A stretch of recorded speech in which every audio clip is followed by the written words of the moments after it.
ஆன்மாவை பார்த்துருவீங்க. அப்போ பார்த்த உடனே என்ன ஆகுதுன்னா, நீங்கள் பார்த்த உடனே நீங்கள் இறைவனை பார்த்துருவீங்க. இந்த ஆன்மாவை பார்த்தோன்னே இறைவனை பார்த்த உடனே அதிலே தெரிஞ்சு நீ சொர்க்கத்துக்கு போவியா இல்லை போக மாட்டேன்னு அங்கேயே தெரிஞ்சிடும். சரியா? இதான் வழி. இந்த ஒரு வழி சொல்லியிருக்கேன். இந்த வீடியோவில் இன்றைக்கி லாஸ்ட்டு ஃபைனல் நீ சொல்லியிருக்கேன். இது உடனே உங்களுக்கு சொல்லி முடிக்கக்கூடாது. ஏன்னா நாளைக்கு முடிக்க வேண்டியது இருக்குது, பெண்டிங் இருக்குது, நாளைக்கு முடிப்பேன். இந்த ஒரு வழி சொல்லியிருக்கேன். என்னான்னு சொல்லியிருக்கேன், இந்த மூச்சு பயிற்சி எடுக்க இப்படி போகிற மூச்சு, இங்கேருந்து வர மூச்சு திரும்ப ரிட்டன் இப்படியே போயிட்டு பேக் சைடு விட இங்கே வந்துடும். இங்கே வந்தோடனே உங்கள் ஆன்மாவை பார்த்துருவீங்க. நீங்கள் அது வர்றப்பவே உங்களுக்கு தெரிஞ்சிடும். வரும்போதே உங்களை அது வருப்பே உங்களுக்குள்ளே மாறிடுவீங்க. அப்போயே உங்களுக்கு பெரிய சந்தோஷமாயிடும். உங்களை பார்த்தோன்னே அது வந்தது பார்த்தீங்கன்னா வந்ததுன்னா உங்களுக்கு பெரிய சந்தோஷமாக இருக்கும். அது வரப்பே உங்களுக்கு சந்தோஷமாயிடும். இப்படி இருக்கோமாம்மா அப்படின்னு உங்களுக்குள்ளே சந்தோஷம் வந்துடும். அது வந்துட்டாவே சந்தோஷம் வந்துடும். அப்போவே நீங்கள் என்ன நினைப்பீங்க, என்னையே தான் நினைப்பீங்க. யாரை நினைப்பீங்க? மூர்த்தி. ஆனால் என்னைய நினைக்காதீங்க. நான் உங்களுக்கு குரு கிடையாது. உங்கள் மனசு உங்கள் மனம்தான் உங்களுக்கு குரு. நான் குருவெலாம் கிடையாதுப்பா. நான் சொல்கிறேன், எனக்கு என்னோடய கடமை இறைவன் கொடுத்த பணியை நான் சொல்கிறேன். நான் குரு கிடையாது, அதெல்லாம் ஒன்றும் கிடையாது. என்றைக்குமே நம்ம குருவே கிடையாது. எப்போ உள்ள மூர்த்தி தான்.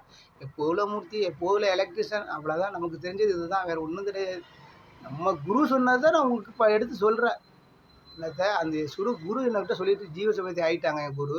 அந்த சொன்ன பணியை, எனக்கு கொடுத்த பணியை நான் திருப்பி அந்த பணியை எல்லாருக்கும் நான் சொல்லணும். அதான் சொன்னது. எனக்கு உபதேசம் கொடுக்கும்போது என்ன சொன்னாருன்னா, நான் உனக்கு கொடுக்கும்போது நான் இந்த பணியை நீ எல்லாருக்கும் உனக்கு நீ பட்ட கேட்டதை நீ உனக்கு கிடைச்ச இதை இன்பத்தை மற்றவங்களுக்குன்னு சொல்லி அவங்களுக்கு பயிற்சி கொடுக்கணும். அதுதான் உண்மையான பணி அப்படின்னு இறைவன் சொல்லியிருக்காராம். அந்த பணியை எனக்கு கொடுத்தாரு. அந்த பணியை நான் உங்களுக்கு சொல்கிறேன்ப்பா. இதுதான், வேற ஒன்றும் கிடையாது. நான் குரு கிடையாது, ஒன்றும் கிடையாது. நான் சும்மா சாதாரண ஒரு எலக்ட்ரிஷியன், அவ்வளோதான். வேறு ஒன்றும் வேறு ஒன்றும் தெரியாதுப்பா. என்னோட சொல்ல வேண்டிய கடமை சொல்லியிருக்கேன். நீங்கள் ஏற்றுக்காது உங்களுக்கு விருப்பம். ஏற்றுக்கிட்டீங்கன்னா நல்லது. ஏற்று பாருங்கள். இந்த முயற்சி பண்ணி பாருங்கள். அது பண்ணினீங்கன்னா உங்களுக்குள்ளே ஆனந்தமான இது வேறு எதுவுமே கிடையாது. காசெல்லாம் தூக்கி விட்டேஞ்சிருங்க. என்னடா காசு, அடா போங்கடா நீங்களும் காசுன்னு போயிட்டு இது தாண்டா காசு அப்படின்னு அப்படி சொர்க்கத்துக்கே போகிற மாதிரியே இருக்கும்.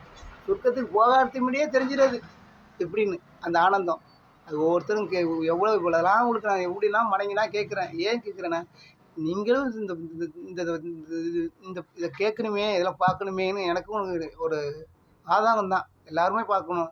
இந்த பூமியில் பிறந்திருக்காங்க எல்லோரும் இதை பார்த்துட்டு போயிட்டா எல்லாருக்கும் ஒரு இது தானே அப்படிங்க ஆதகத்தில் தான் உங்களுக்கு டெய்லியும் பேசுகிறதானே. இவ்வளோதும் அதுக்காக தான் டெய்லியும் உனக்குள்ளே கடவுளுக்கும் இதுக்கு தான் சொல்கிறது. சரிங்களா? நன்றி, வணக்கம். அடுத்த வீடியோவில் பாக்கி சொல்கிறேன். கண்டிப்பாக இதை முயற்சி பண்ணுங்கள். மூச்சு பயிற்சி எடுங்க. காலையில் தூங்கி ஏஞ்சின்னு குளிச்சுட்டு மூச்சு பயிற்சி எடுக்க ஆரம்பிங்க. சாமி ரூமில் உட்காந்து உங்களே நினச்சி எடுங்க. ஒரு நல்ல வழக்கை ஏற்றி வச்சுட்டு கண்டிப்பாக மூச்சு பயிற்சி எடுங்க. கண்டிப்பாக உங்களுக்கு வெற்றி இருக்குது. சரிங்களா?